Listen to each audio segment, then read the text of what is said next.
बच्चों आज हमारी ट्रांसफार्मर की 5वीं क्लास है। ठीक है, इसमें हम पढ़ रहे थे आउटपुट क्षमता के आधार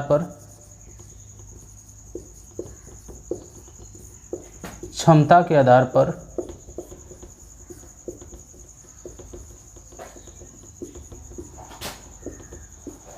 ट्रांसफार्मर का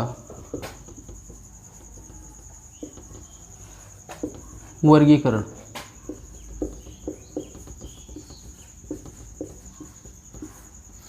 ठीक है बच्चों, इसमें जो है कि आउटपुट क्षमता के आधार पर ट्रांसफार्मर के वर्गीकरण में हमने पढ़ा था क्या, ऑटो ट्रांसफार्मर। आउटपुट क्षमता के आधार पर ट्रांसफार्मर का 2 प्रकार से वर्गीकरण किया गया है।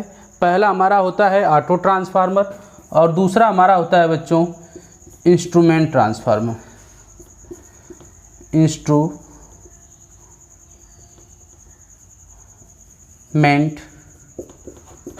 ट्रांसफार्मर।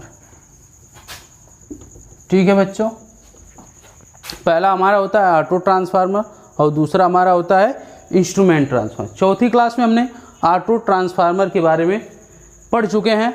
ठीक है, अब हम जो पढ़ेंगे इंस्ट्रूमेंट ट्रांसफार्मर के बारे में पढ़ेंगे बच्चों। ठीक है,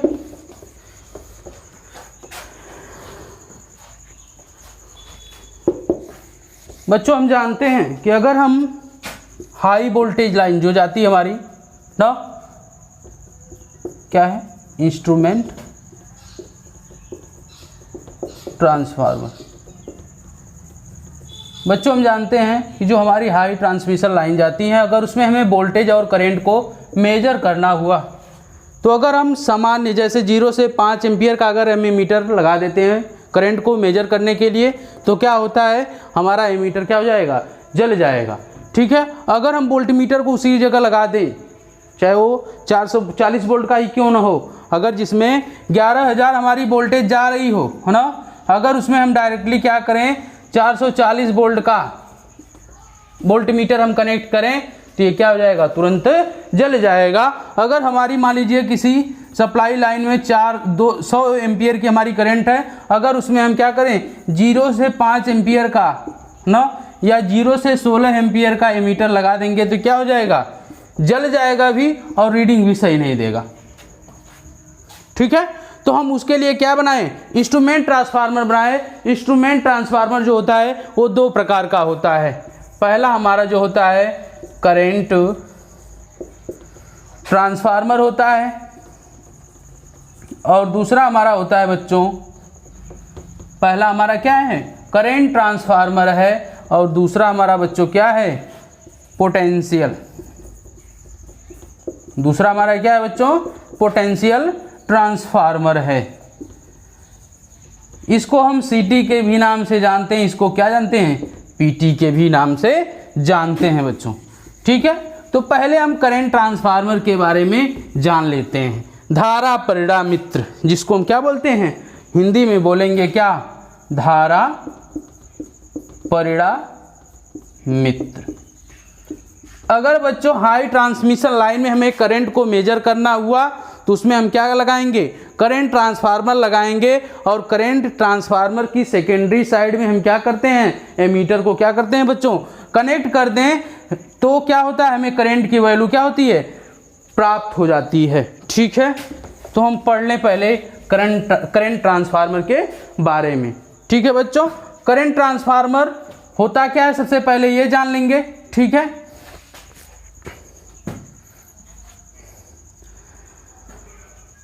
इसे हम क्या करते हैं, हाई ट्रांसमिशन लाइन के हम क्या करते हैं, सीरीज में कनेक्ट करते हैं। ठीक है, हाई ट्रांसमिशन लाइन के हम क्या करेंगे, सीरीज में कनेक्ट करेंगे।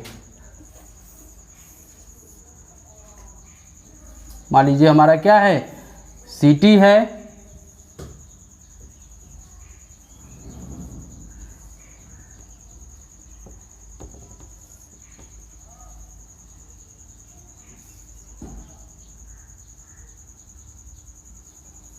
ये बच्चों हमारा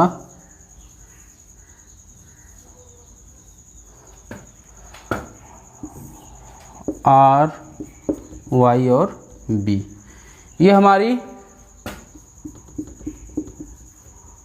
हाई वोल्टेज ट्रांसमिशन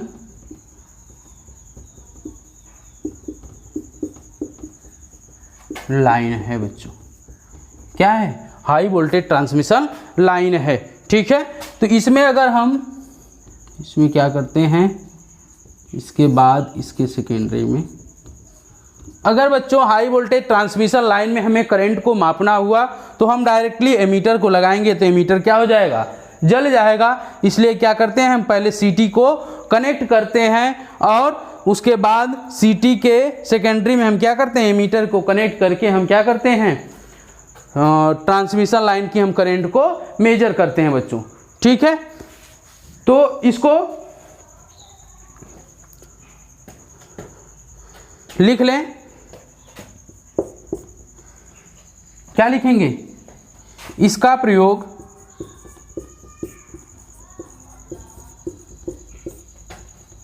एमीटर के साथ, इसका प्रयोग एमीटर के साथ अत्यधिक धारा को मापने के लिए किया जाता है। क्या करते हैं? एमीटर के साथ करंट की वैल्यू को मापने के लिए हम किसका यूज करते हैं? ये हमारा सीटी है। ठीक है, ये हमारा क्या है? एमीटर।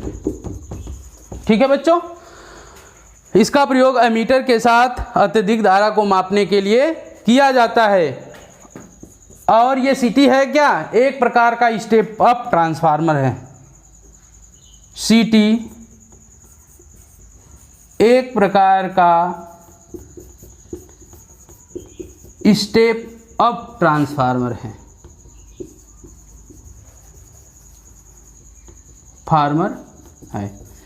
स्टेप अप ट्रांसफार्मर का मतलब कि एक वोल्टेज को क्या करेगा?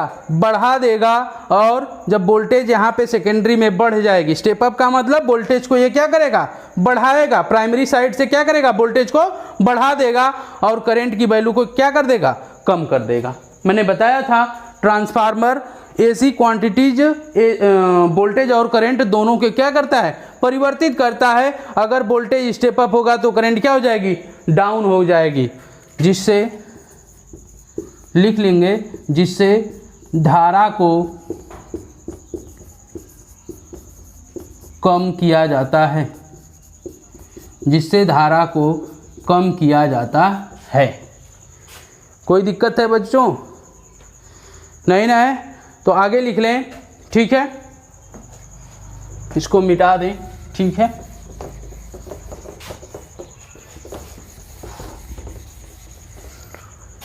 इसको ऊपर नोट कर लीजिएगा आप यहाँ से। ठीक ना, इसको क्या करिएगा? यहाँ पे नोट कर लीजिएगा। इसकी प्राइमरी वाइंडिंग में, इसकी प्राइमरी वाइंडिंग में, किसकी प्राइमरी वाइंडिंग में? सीटी लिख लीजिएगा। सीटी की प्राइमरी वाइंडिंग में एक दो लपेट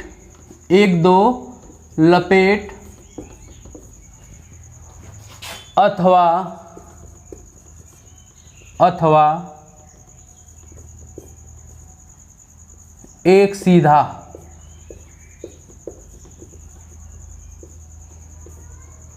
व मोटा तार होता है।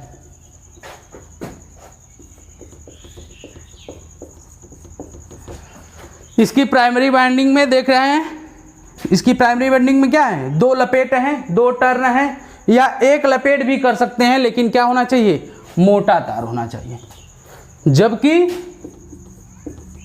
जबकि सेकेंडरी वाइंडिंग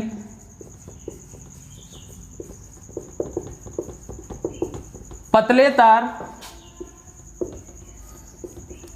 तथा अनेक लपेट वाली बनाई जाती है। अनेक लपेट वाली अनेक लपेट वाली बनाई जाती है। बताया गया बच्चों कि सीटी का उपयोग हम किस लिए करते हैं? एमीटर के साथ करंट की वैल्यू को मापने के लिए हम क्या करते हैं? सीटी का यूज करते हैं। चूंकि हाई वोल्टेज ट्रांसमिशन लाइन में धारा का मान क्या होता है बच्चों? अधिक होता है। ठीक है, अगर हम अधिक धारा में इस एमीटर को लगाएंगे तो एमीटर क्या हो जाएगा? नष्ट हो जाएगा। तो हम क्या करते हैं? सीटी के माध्यम से क्या करते हैं? ये एक प्रकार का स्टेप अप ट्रांसफार्मर है। ये क्या करेगा? वोल्टेज को स्टेप अप करेगा, करंट को डाउन करेगा, और डाउन करंट को हम क्या करेंगे? एमीटर के माध्यम से बच्चों माप लेंगे। ठीक है, इसको मिटा दे बच्चों, ठीक ना?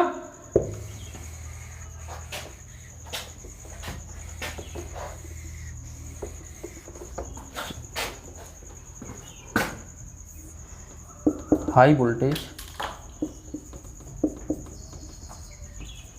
ट्रांसमिशन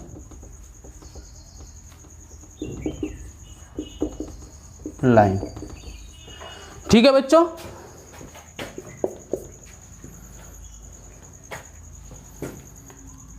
इस प्रकार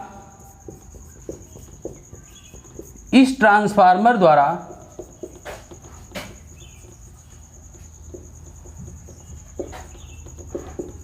प्राइमरी परिपथ की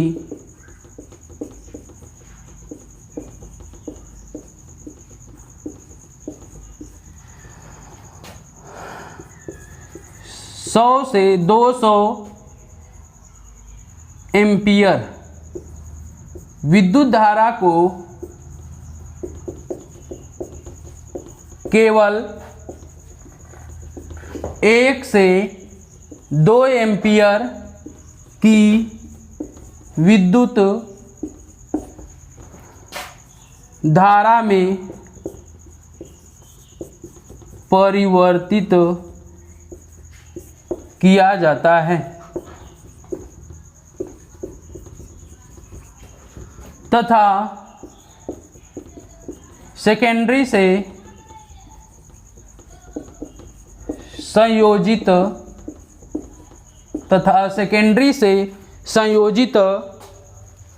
ठीक है बच्चों, ये मिटा दें ना, तथा सेकेंडरी से संयोजित 0 से 5 एम्पियर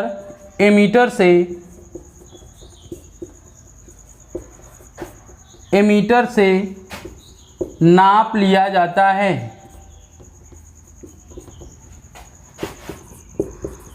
जैसे बच्चों ट्रांसमिशन लाइन के सिरे पर क्या है? अगर हमारी 100 एम्पियर की करंट है तो सीटी क्या करता है? उसको 1 एम्पियर में कन्वर्ट कर देता है, और 1 एम्पियर की करंट जो सेकेंडरी में उत्पन्न हुई है उसको हम क्या करेंगे?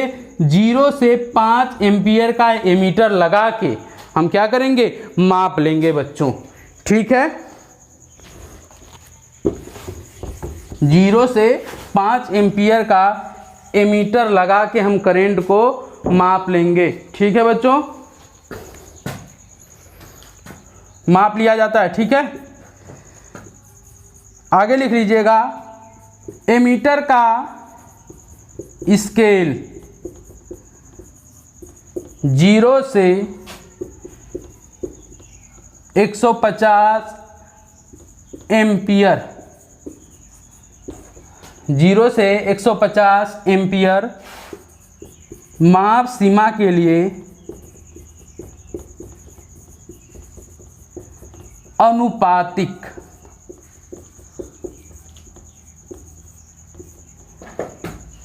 होता है। देख रहे हैं बच्चों, ये क्या कर रहा है? अनुपातिक ही है ना, 100 एम्पियर को 1 एम्पियर में कन्वर्ट कर रहा है।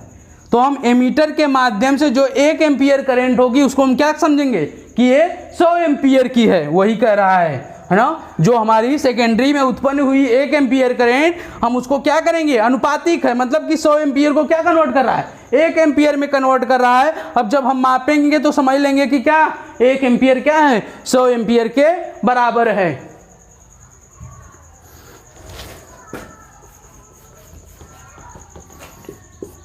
सीटी को वोल्ट एम्पियर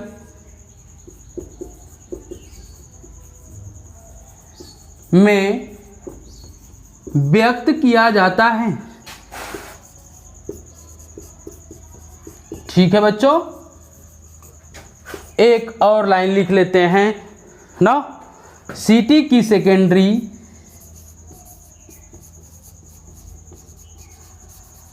शॉर्ट सर्किट होती है, शॉर्ट सर्किट होती है।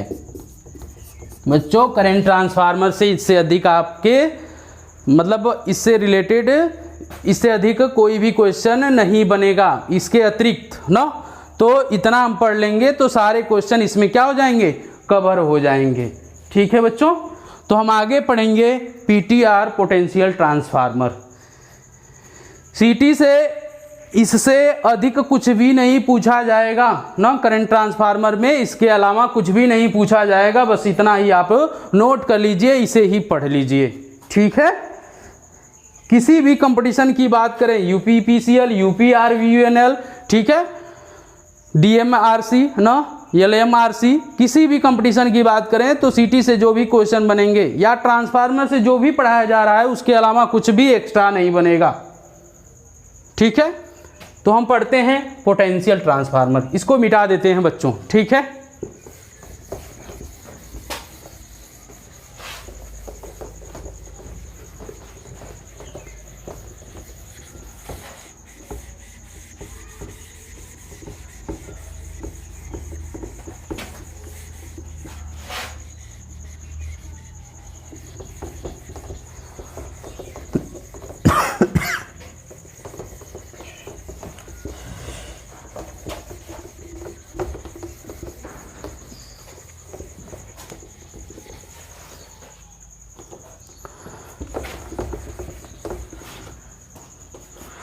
बच्चों हमारी मान लीजिए क्या है, हाई वोल्टेज ट्रांसमिशन लाइन है RYB, high voltage transmission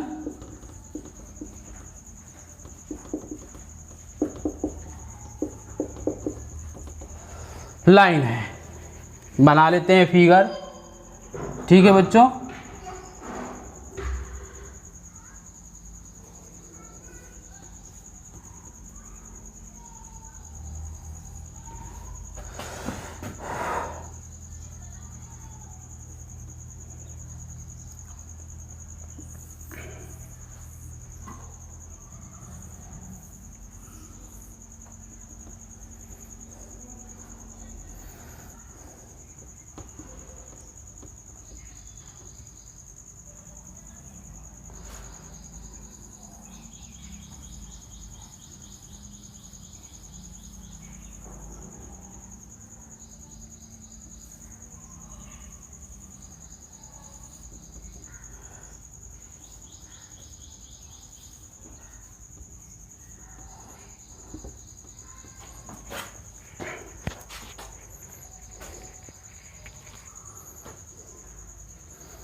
figure बन गया बच्चों।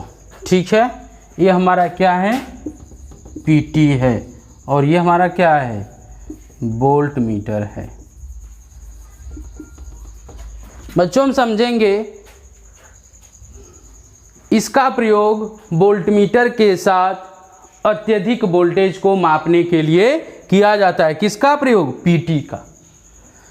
हाई वोल्टेज ट्रांसमिशन लाइन में 11,000 वोल्टेज 22,000 वोल्टेज फ्लो करेंगे, तो अगर हम वोल्ट मीटर डायरेक्टली लगा देंगे तो ये क्या हो जाएंगे, नष्ट हो जाएंगे, जल जाएंगे बच्चों। तो क्या करेंगे, हम पीटी लगा के तो वोल्ट मीटर लगाकर हम क्या करते हैं, वोल्टेज को मापते हैं बच्चों ना। तो हम करेंगे क्या, लिखेंगे इसका प्रयोग, नोट करें बच्चों। ठीक है, इसका प्रयोग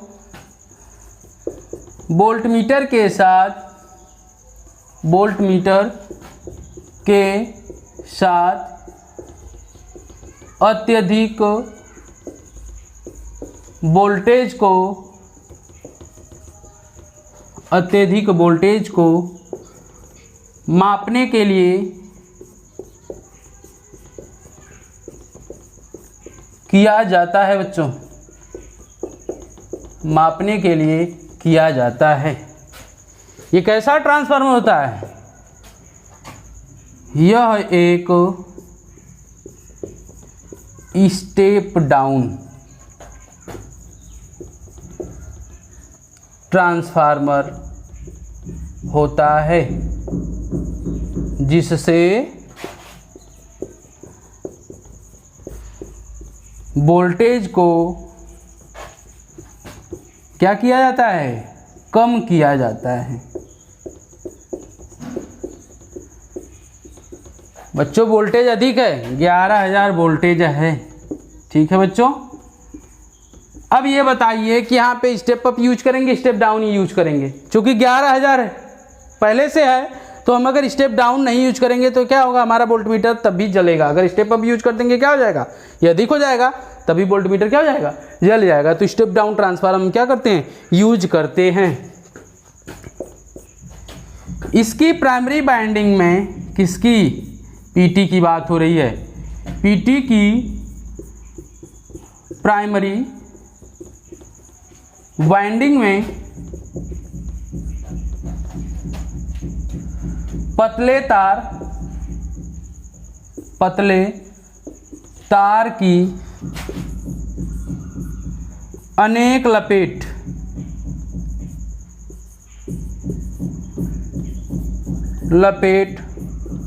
वाली बनाई जाती है।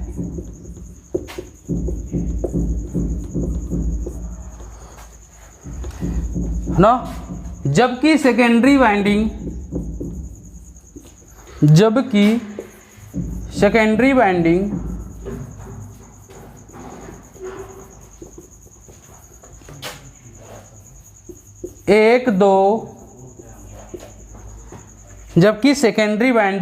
एक दो लपेट अथवा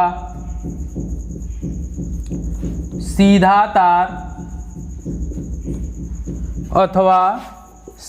तार न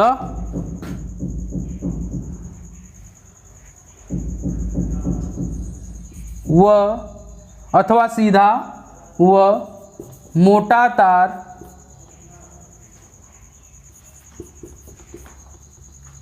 प्रयोग किया जाता है।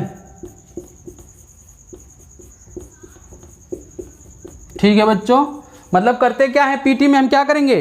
प्राइमरी वाइंडिंग में नंबर ऑफ टर्न अधिक देंगे और सेकेंडरी वाइंडिंग में क्या करेंगे? एक अथवा दो भी कर देंगे, या सीधा मोटा तार हम क्या करते हैं? यूज कर देते हैं। ठीक है, इस प्रकार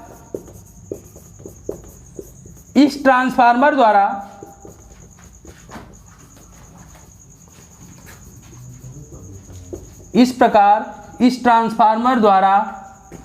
प्राइमरी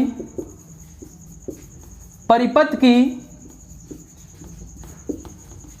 इस ट्रांसफार्मर द्वारा प्राइमरी परिपथ की 11,000 से 22,000 वोल्टेज को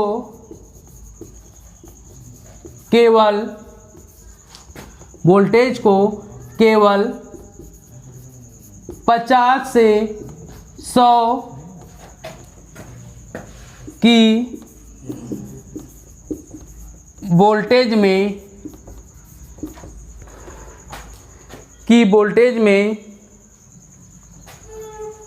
बच्चों ऊपर मिटा दें, ठीक है, की वोल्टेज में 11,000 वोल्टेज, 11,000 से 22,000 वोल्टेज को हम क्या करते हैं? 50 से 100 वोल्ट की वोल्टेज में परिवर्तित किया जाता है बच्चों।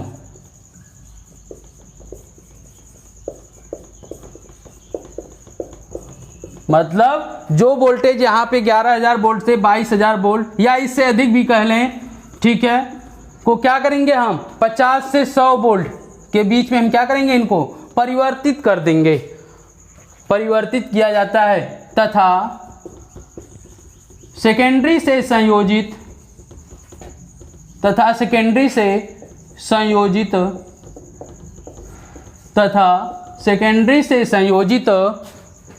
0 से 100 वोल्ट वोल्टमीटर द्वारा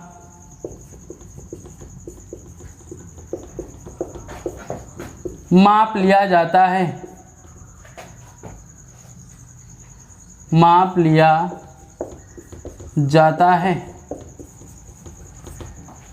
ठीक है बच्चों,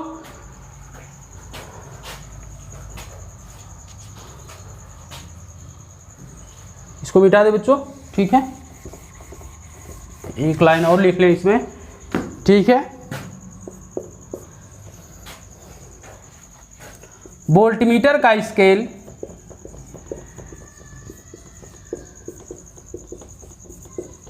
जीरो से 25,000 वोल्ट माप सीमा के लिए, माप सीमा के लिए अनुपातिक होता है बच्चों। समझ रहे हैं बच्चों? मतलब सेकेंडरी साइड में जो भी हमारा होगा क्या, वोल्टमीटर, जो 0 से 100 वोल्ट ना, तो हम क्या करेंगे, इसको 11,000 से 22,000 वोल्ट को हम क्या करेंगे, 50 से 100 वोल्ट में कन्वर्ट करेंगे ना, और उसको क्या करेंगे 0 से 100 वोल्ट के वोल्टमीटर द्वारा हम माप लेंगे बच्चों। कोई डाउट है आप लोगों को? नहीं ना? लिख लें आगे, वोल्टमीटर, वोल्टमीटर का लोड VA, वोल्ट एम्पियर ना, वोल्ट एम्पियर में व्यक्त किया जाता है। इसको भी नोट कर लीजिएगा बच्चों, परीक्षा में बहुत बहुत इम्पोर्टेंट है। ठीक है, इससे अधिक कुछ भी कंपटीशन में नहीं पूछा जाएगा। ठीक है, ये सॉरी जो भी पॉइंट लिखाए गए हैं, नोट कराए गए हैं, उसे आसानी से आप लोग नोट कर लीजिए। ठीक है, आगे हम लोग पढ़ेंगे व्यापारिक आधार पर ट्रांसफार्मर का वर्गीकरण, फिर यूथ कंपटीशन की जो इलेक्ट्रीशियन की बुक आती है उसका हम लोग सॉल्यूशन करेंगे। 2 4 5 क्वेश्चन आज कर लेते हैं, बाकी ट्रांसफार्मर के जितने भी क्वेश्चन होंगे ऑब्जेक्टिव यूथ कंपटीशन के, वो आप सभी लोगों को सॉल्व कराया जाएगा ना। ठीक है, इसको आप नोट कर लीजिए। ठीक है ना, मिटा दे बच्चों। ठीक है, मिटा दे रहे हैं।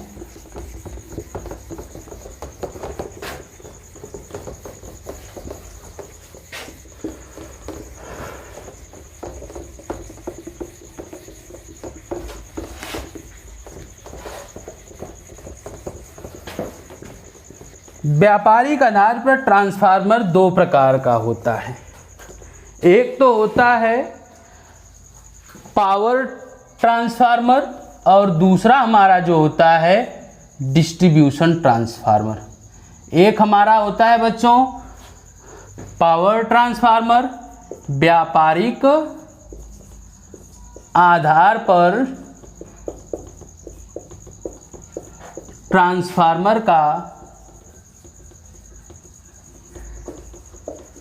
वर्गीकरण। व्यापारिक आधार पर ट्रांसफार्मर को 2 प्रकार से वर्गीकृत किया गया है। पहला हमारा जो होता है बच्चों पावर ट्रांसफार्मर, और दूसरा जो होता है हमारा बच्चों क्या होता है, distribution transformer.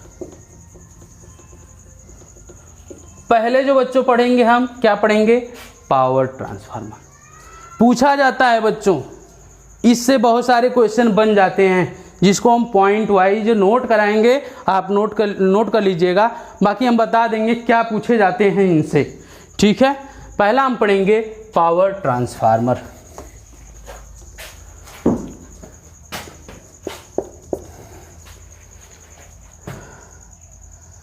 Power transformer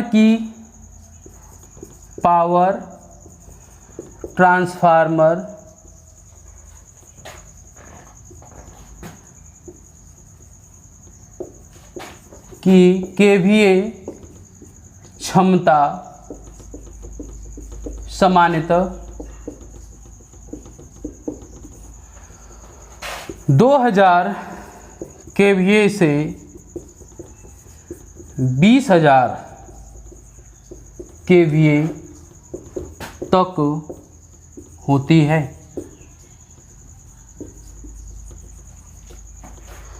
power पहला तो यही बन जाएगा, पावर ट्रांसफार्मर की केवीए क्षमता कितनी होती है, तो इसको आप जानते रहिए 2000 से 20,000 केवीए होती है। ठीक है बच्चों, पावर ट्रांसफार्मर की केवीए क्षमता कितनी होती है, 2000 केवीए से 20,000 केवीए होती है। पावर ट्रांसफार्मर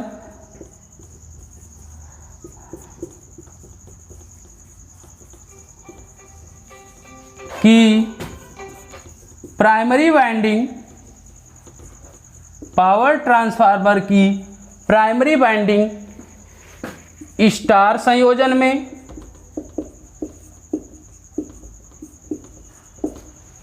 तथा सेकेंडरी वाइंडिंग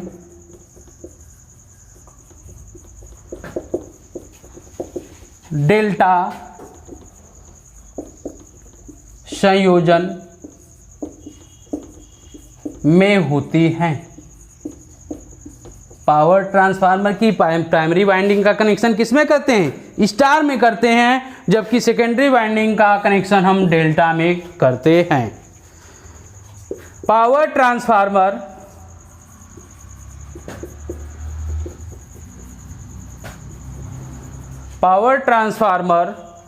ट्रांसमिशन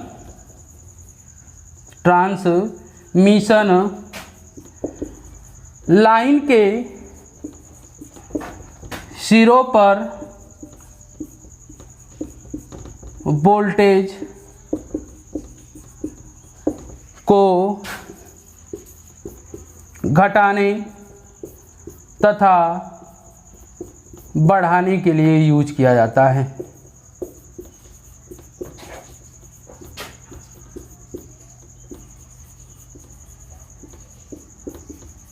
ठीक है बच्चों, आप देखे होंगे 200 केवीए का सब स्टेशन, 132 केवीए का सब स्टेशन ना, वहां पर हम कौन सा ट्रांसफार्मर यूज करते हैं, पावर ट्रांसफार्मर।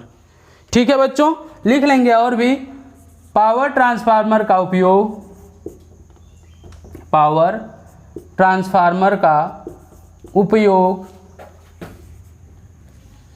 उपयोग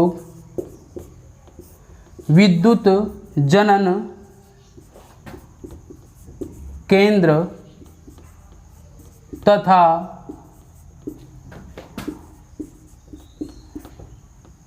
या कर सकते हैं या उत्पादन स्टेशनों तथा उद्योगों के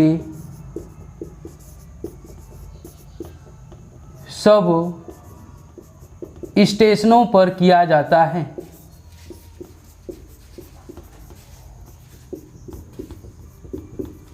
ये दोनों प्रकार से होते हैं बच्चों, स्टेप अप प्रकार के भी होते हैं, स्टेप डाउन प्रकार के भी होते हैं। जो हमारी विद्युत जनन केंद्र जो 11 kV वोल्टेज हम जनरेट करते हैं, उसको स्टेप अप करने के लिए भी पावर ट्रांसफार्मर का यूज किया जाता है। जो हमारी 111 kVA को हम 440 में कन्वर्ट करेंगे तो वहाँ पे पावर ट्रांसफार्मर लगाएंगे। पावर ट्रांसफार्मर के माध्यम, मान लीजिए वो 440 वोल्ट जो आती है सब स्टेशन पे आती है, तो उस 440 सब वोल्ट की सप्लाई को हम 440 वोल्ट के सब केवीए के हम सब स्टेशन पर उसे यूज करेंगे। तो ये क्या करेगा, 220 केवीए में इसको क्या करेगा, कन्वर्ट करेगा। किसको, 440 केवीए की सप्लाई को किस में कन्वर्ट करेगा, 220 केवीए में। ठीक है बच्चों, तो ये सब जो भी क्रियाएं की जाती हैं ना, स्टेप अप की हो या स्टेप डाउन की हो, सब स्टेशनों में ना, या उत्पादन स्टेशनों पर ना, उद्योगों के सब स्टेशन या उत्पादन सब स्टेशन ना, वहाँ पे जो भी यूज करते हैं वहाँ पे कौन सा ट्रांसफार्मर यूज करते हैं बच्चों, पावर ट्रांसफार्मर यूज करते हैं। और हमारा अगला है डिस्ट्रीब्यूशन ट्रांसफार्मर, इसको नोट कर लीजिएगा बच्चों। ठीक है, अगला हमारा है डिस्ट्रीब्यूशन ट्रांसफार्मर, मिटा दे बच्चों। ठीक है,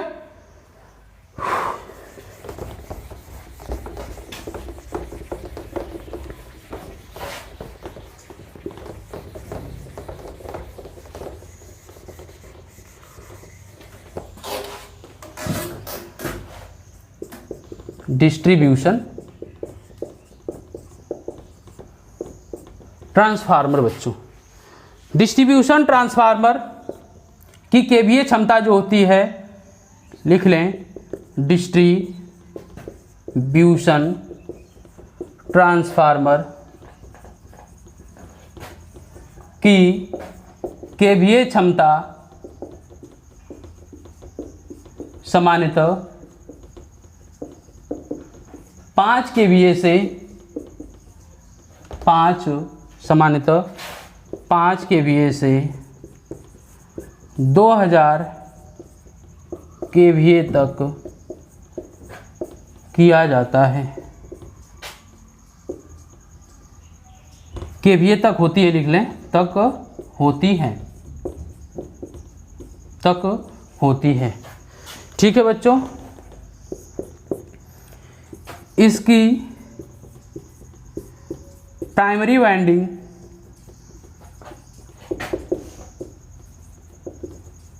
डेल्टा संयोजन में बच्चों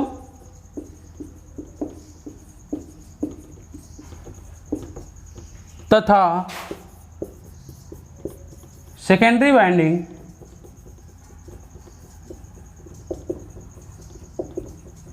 स्टार संयोजन में होती है।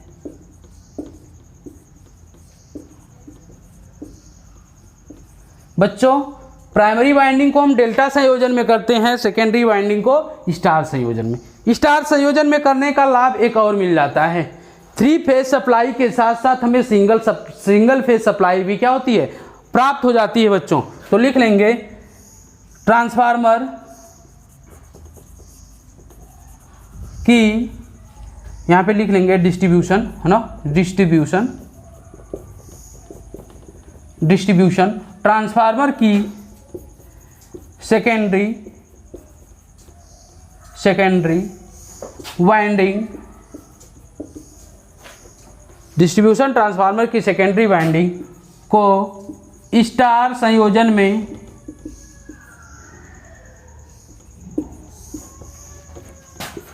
करने का मुख्य लाभ यह है कि थ्री फेज सप्लाई के साथ साथ सिंगल फेज सप्लाई भी प्राप्त होती है।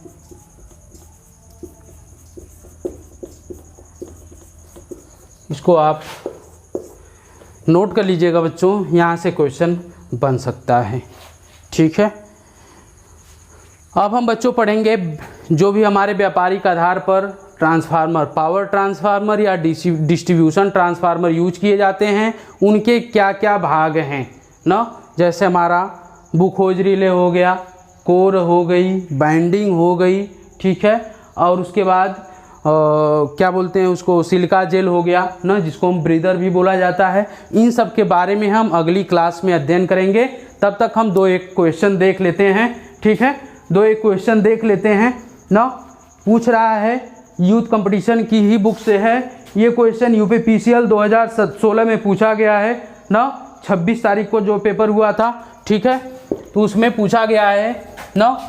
पीछे हम लोग जो भी पढ़े हैं आप भी बुक से हल करिए, बाकी आपको किसी भी क्वेश्चन में कोई डाउट नहीं होगा ना, किसी भी क्वेश्चन में कोई डाउट नहीं होगा। पूरे चैप्टर को आप बिल्कुल हल करिए, जितना पढ़ाया गया है उससे एक भी बाहर के क्वेश्चन नहीं है। पूरी बुक को आप हल करिए ना। क्वेश्चन पूछा गया है बच्चों, पूरी बुक हल कराएंगे आपको, लेकिन सारा पढ़ाने के बाद ना, कुछ बचा नहीं है, थोड़ा बहुत है उसको हम पढ़ा देंगे। उसके बाद हम पूरी बुक को हल, मतलब ये चैप्टर जो है यूथ कंपटीशन का, जो भी चैप्टर ट्रांसफार्मर है उसको हम हल कराएंगे, एक एक क्वेश्चन हल कराएंगे। ठीक ना। पूछ रहा है कि ट्रांसफार्मर की कोर के निर्माण के लिए सबसे उपयुक्त सामग्री है। मैं बताया भी हूँ, ट्रांसफार्मर बोल रहा है, क्वेश्चन हमारा कह रहा है 2016 यूपीपीसीएल में क्या किया गया है, पूछा गया है। कह रहा है ट्रांसफार्मर कि कोर के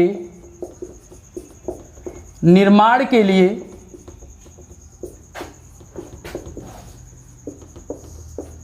सबसे उपयुक्त धातु कौन सी है? बताया गया बच्चों, विकल्प दिया है hard rolled grain oriented steel, hard rolled grain oriented steel. ठीक है बच्चों, ग्रेन ना hard rolled grain oriented steel है बच्चों। अगला हमारा है कास्ट स्टील, बी है कास्ट स्टील। और तीसरा हमारा है cold rolled grain oriented steel. और अगला हमारा है कास्ट आयरन। बच्चों बताया गया है आपको कौन सा ऑप्शन होगा इसमें से, बताया गया आपको कि हमारी जो ट्रांसफार्मर की कोर होती है वो किसकी बनाई जाती है, तो आप लोगों को बताया गया था cold rolled grain oriented steel का। ठीक है बच्चों आगे के क्वेश्चन भी बाकी हम व्यापारिक आधार पर ट्रांसफार्मर का वर्गीकरण जो है अगली क्लास में पढ़ेंगे। ठीक है, और हमारे ग्लोबल ITI चैनल को आप लोग लाइक सब्सक्राइब और शेयर करना मत भूलिए। ठीक है, ज़्यादा से ज़्यादा लोगों को जोड़िए। ठीक है, ताकि उन्हें भी बेनिफिट मिले। ठीक है, इस चैनल पर कंप्यूटर की भी क्लास चलाई जाएगी। ठीक है, रीजनिंग की भी क्लास चलाई जाएगी जैसे ही लिंक ओपन होगा। ठीक है बच्चों, बस आज के लिए इतना ही।